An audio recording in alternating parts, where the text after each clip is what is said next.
The Israeli Minister of Military Affairs has threatened to destroy Syrian air defense systems when he deems it necessary. Avigdor Lieberman says Tel Aviv will destroy Syria's air defense systems should the Syria's army use them against Israel. The remarks were made after the Syrian army said it had fired several missiles at Israeli warplanes when they conducted a series of airstrikes around the ancient city of Palmyra on Friday. As on Saturday, Hezbollah leader Hassan Nasrallah criticized the Israeli airstrike in Syria, saying that Israel fears the Islamic State's defeat. Nasrallah went on to say that Syrian rebel groups that fight against embattled Syrian President Bashar Assad serve Israel and the United States. According to Israeli officials, the airstrike was aimed at a weapons convoy en route to Hezbollah. In response, the Syrian military fired a missile at one of the Israeli jets, which was shot down by the Israeli Arrow missile battery. Shortly after the Israeli attack on Syria, Moscow summoned Israeli ambassador to Russia Gary Koren for consultation. Since early on in the Syrian civil war, Russia has been propping up President Assad and his allies, which includes Iran and the Lebanese terror group Hezbollah.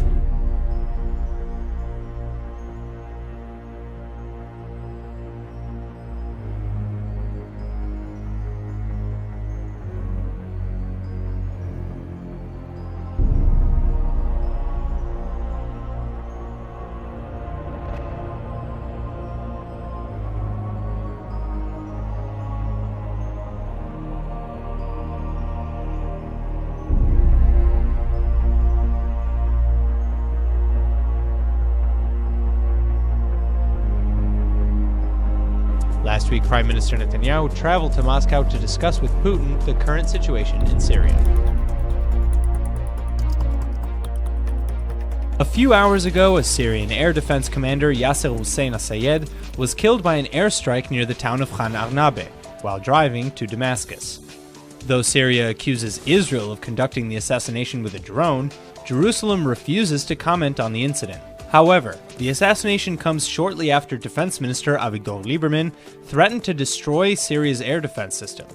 His threat comes just days after the Syrian army fired an anti-air missile at an Israeli fighter during a bombing run against Hezbollah targets in Syria, only to be shot down by the Israeli anti-ballistic missile defense system Arrow 3. Lieberman was quoted as saying on public radio that, quote, "The next time the Syrians use their air defense system against our planes, we will destroy them without the slightest hesitation," end quote. Yesterday, Prime Minister Benjamin Netanyahu had said that Friday's airstrike had been conducted specifically against weapons bound for Lebanon's Hezbollah. Since the start of the Syrian civil war, Israel has conducted limited airstrikes in Syria against weapon convoys bound for the Lebanese terror group. The Syrian army continues operations in eastern Homs province, close to the ancient city of Palmyra. Government forces have managed to push back the terrorists from nearby Talyal Mountains, 20 kilometers to the southwest of the recently liberated city. They also took control of a mountainous region in the north of Palmyra. Syrian forces have also been engaged in heavy clashes with foreign-backed militants on the eastern fringes of the capital Damascus in the past few days. According to Syrian media, the fighting erupted after the militants attacked army positions. Officials have been quoted as saying that the militants launched 2 car bomb attacks in an attempt to storm the army's defense lines.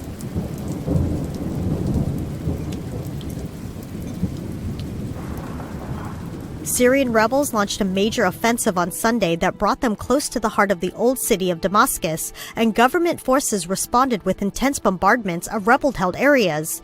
The escalation was reported by witnesses, state TV, rebel sources, and a monitoring group, marked a bid by the rebels to relieve army pressure on besieged areas they control to the east of the capital. A period of relative calm on the eastern outskirts of Damascus ended on Sunday morning when rebels launched a large-scale offensive on the eastern districts of the capital. The offensive that included twin car bombs in addition to several suicide attackers came when the Syrian army reported gains in the northeastern district of Al-Qaboon. Syrian state media here in Syria said that rebels used secret tunnels in their assault. Rebel commanders involved in the attack told CGTN that the attack has put them closer to Damascus, vowing to go on fighting and continue on until they break the Syrian army defense lines. While a senior military source in the Syrian army tells CGTN that the gains made by the rebels were achieved because of the sheer size of the attack, with the militant front line stretching for over 12 kilometers. The same source described the gains made by the rebels as insignificant and predicted that these gains could be reversed in upcoming hours. And though the current attack might not drastically change the warring parties' control lines near Damascus, one thing it will do for sure, and that is make the upcoming talks scheduled in Geneva later on this week even more difficult. Taking with them whatever they can, these people are leaving their hometown, possibly for good. Under a new deal with the Syrian regime, opposition fighters and their families will be granted a safe passage out in return for handing over their districts. I feel extremely sad. Our hearts are crying. Our hearts are crying. We are leaving our city. We are leaving the district we grew up in. Besieged by the regime forces for the past 3 years, many realized they had no other option. We have been for 6 months without bread, without food, without basic necessities, and no one has given us medicine. Do you think anyone would willingly leave their homeland? Isn't it a shame that all these people are going to be displaced? At least 12,000 people are expected to leave the city over the next couple of weeks, making this the largest evacuation plan of its kind in Syria so far. And while many acknowledge the fall of the city, at least for now, they are still not ready to give up. My cherished citizens of Homs, we will return. We will persist, and God willing, the revolution will not stop at all. Once the birthplace of the Syrian revolution, this symbolic city will be ceded into the regime hands. But once in northern Syria, most of these fighters will join hands with the Free Syrian Army and continue their fight. Bad weather is slowing the advance of Iraqi forces towards ISIL targets in western Mosul. Those on the scene say there's strong resistance from ISIL militants in some areas of the densely populated Old City. Iraqi forces say they're also closing in on the Al-Nuri Mosque, a strategic and symbolic target. The weather is cloudy and rainy, he says, but despite this, our forces are advancing towards their targets and in a few steps and strikes will reach the Al-Nuri Mosque, where ISIL leader Abu Bakr al-Baghdadi was based.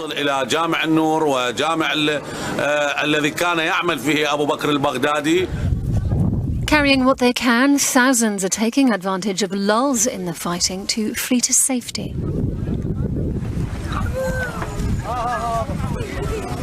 The situation's terrible, he says. Daesh have destroyed us. There's no food, no bread, nothing. This last week has seen the highest level of displacement yet. 32,000 people were displaced between March the 12th and 15th. It's feared up to 600,000 could be caught inside the city. East Libyan forces have captured a holdout of their Islamist-led opponents after weeks of resistance. They were camped out here in the so-called 12 blocks, their last bastion in southwest Benghazi. They were killed or arrested when they tried to leave at dawn on Saturday. Dozens of family members had also been in the besieged buildings without food or water, according to humanitarian groups. The Libyan National Army, based in the east, has made big gains over the past year in Libya's second biggest city.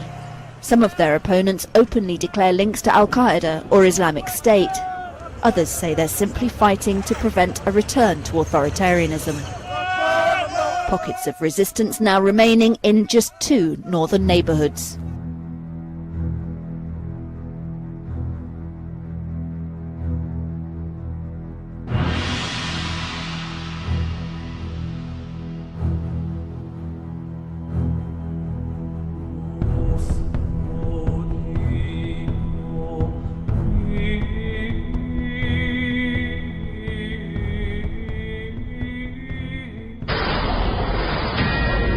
Now this Fox News alert we told you about earlier in the show, 3 U.S. Army soldiers have been shot and wounded in Afghanistan's Helmand province. Hi, Elizabeth. Well, we understand that it was a member of the Afghan army who fired at those U.S. soldiers.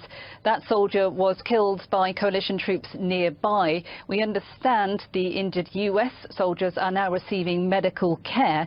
Now, the NATO-led mission in Afghanistan says the incident happened at the Camp Shorab base in Helmand province in the southwest of the country in the afternoon local time. Now, this shooting is similar to many previous so-called insider attacks which have killed many NATO soldiers, including US troops in recent years. There have been 99 of these attacks previously, but with decreasing frequency since security measures were stepped up to prevent them, but they haven't been stopped entirely. The most recent insider attack was last October. 2 Americans were then killed at a military base. Now, in the past, these kind of attacks have typically been carried out by Afghan police or soldiers, but the Afghan army says its soldier did not intentionally open fire today.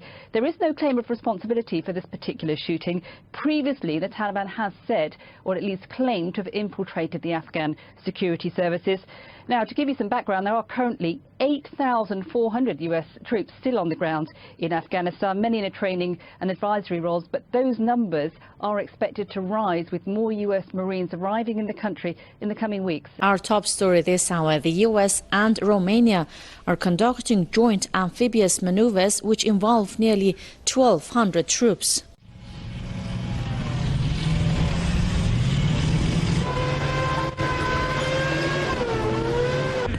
Shift fires!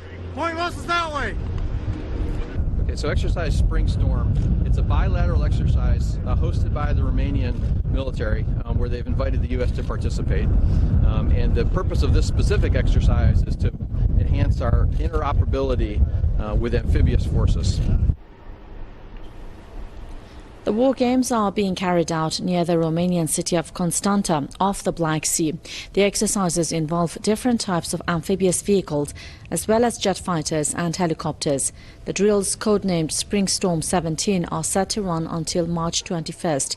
The exercises are seen by many as part of NATO's eastward expansion and are likely to further escalate tensions between Russia and the Western military alliance.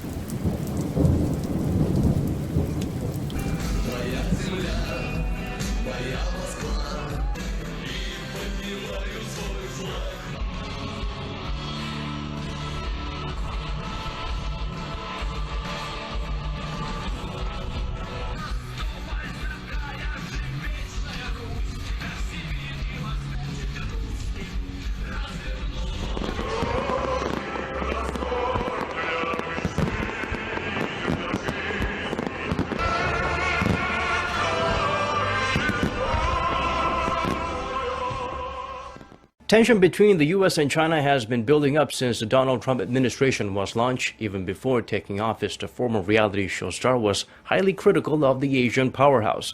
But his top diplomat's visit to Beijing seemed to be providing a turning point. This is Tillerson's first face-to-face talk with China's top leader. The joint interests of China and the United States far outweigh the differences, and cooperation is the only correct choice for both countries. That is what President Xi Jinping said in a meeting held in front of media. President Xi expressed appreciation of Tillerson's visit to China as a part of efforts to achieve a smooth transition in an era of new relations. The Chinese president added that he has spoken with his U.S. counterpart Donald Trump twice over the phone while exchanging 3 letters. We need to make joint efforts to advance the cooperation between China and the U.S., and we believe that we can make sure the relationship moves ahead in a constructive fashion in the new era. I'm confident that as long as we can do this, the relationship can surely move in the right direction. President Xi Jinping added that China and the United States must strengthen the coordination of hot regional issues, respect each other's core interests and major concerns, and protect the broader stability of bilateral ties. Tillerson has forwarded Trump's greetings to President Xi, saying that Trump attaches great importance to the communication and contact with President Xi. Analysts said the THAAD deployment and the DPRK nuclear issue could stimulate rather than prevent Beijing and Washington to come out a new cooperative approach to maintain regional stability. During a brief meeting with reporters on Air Force One on Sunday, President Trump hit out at North Korean leader Kim Jong-un for acting very, very badly following the North's latest missile engine test. At meetings on North Korea, he's acting very, very badly. I will tell you, he's acting very badly.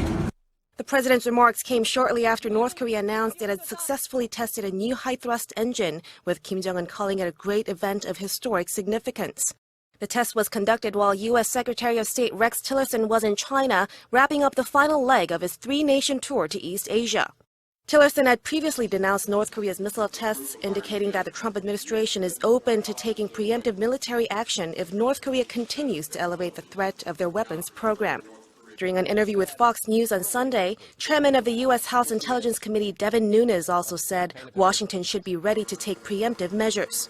Calling the North Korean regime completely unhinged, Nunes stressed the need for measures to be taken in order to prevent possible nuclear attacks on Washington's allies. Meanwhile, the New York Times reported that any preemptive strike against North Korea as mused by the Trump administration would entail serious challenges and risks. Listing the three possible military options Washington could take, namely launching a single strike to halt a missile launch, a set of strikes to devastate the regime's arsenal, or declaring war on America's terms, the article called on the U.S. to make a wise decision, considering the huge risks such actions could bring. The South Korean military has said that its Navy will conduct joint military exercises with the United States in waters around the Korean Peninsula starting Sunday. In addition to the USS Carl Vinson supercarrier, a South Korean Aegis destroyer, more than 60 surface vessels, submarines, patrol aircraft, and helicopters are expected to participate in the maneuvers. The full Eagle drill is expected to run until March 25th.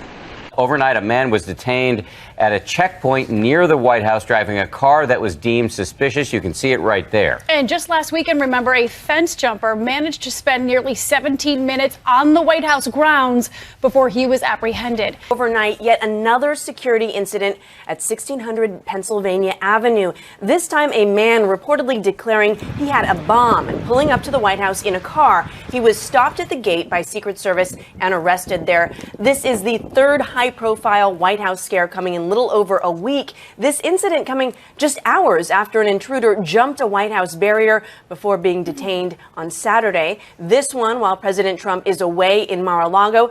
But just last week, while the president and his family were inside the White House, Secret Service says suspect Jonathan Tran was able to roam the property for 16 minutes. He cleared 2 fences, walking right up to the mansion, even hiding behind a pillar before Secret Service was able to corral and arrest him. These latest incidents put the Secret Service under increased scrutiny as congressional investigators express concerns about these repeated security incidents, and lawmakers demand to know how security breaches like these could happen. Monday morning, all eyes will be on Judge Neil Gorsuch as the official confirmation hearings begin for the Supreme Court nominee. Democrats who serve on that committee are now being called to task by liberals, who are demanding that Minority Leader Chuck Schumer's caucus take a harder line against Gorsuch. According to Politico.com, liberal groups have been going on record to share their concern and disappointment with Democrats for letting the affable Gorsuch largely breeze through the run-up to his hearing. Some say this hearing will be a real test of Schumer's leadership abilities. In a recent interview, a former veteran Senate Democratic aide said he has to understand that as leader he'll be held accountable for every big fight, not just the ones that are easy to win.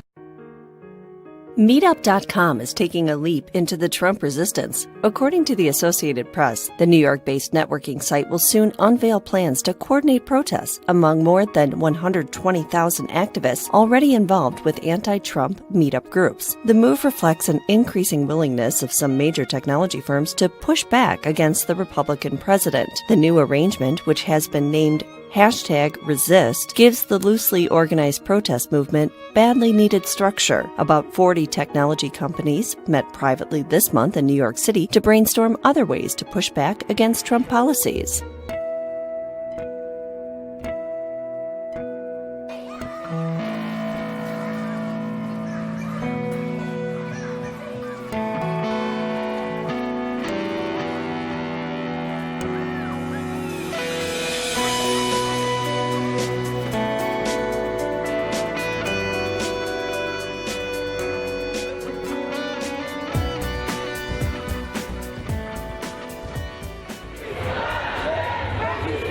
Thousands of protesters have marched through the streets of central Paris in a demonstration against police brutality.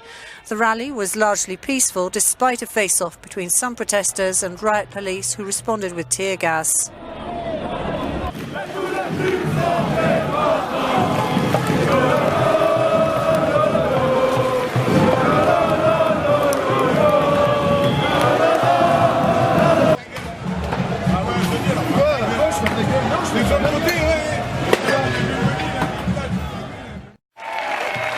There's been a show of support for a united Europe in around 60 cities across the EU.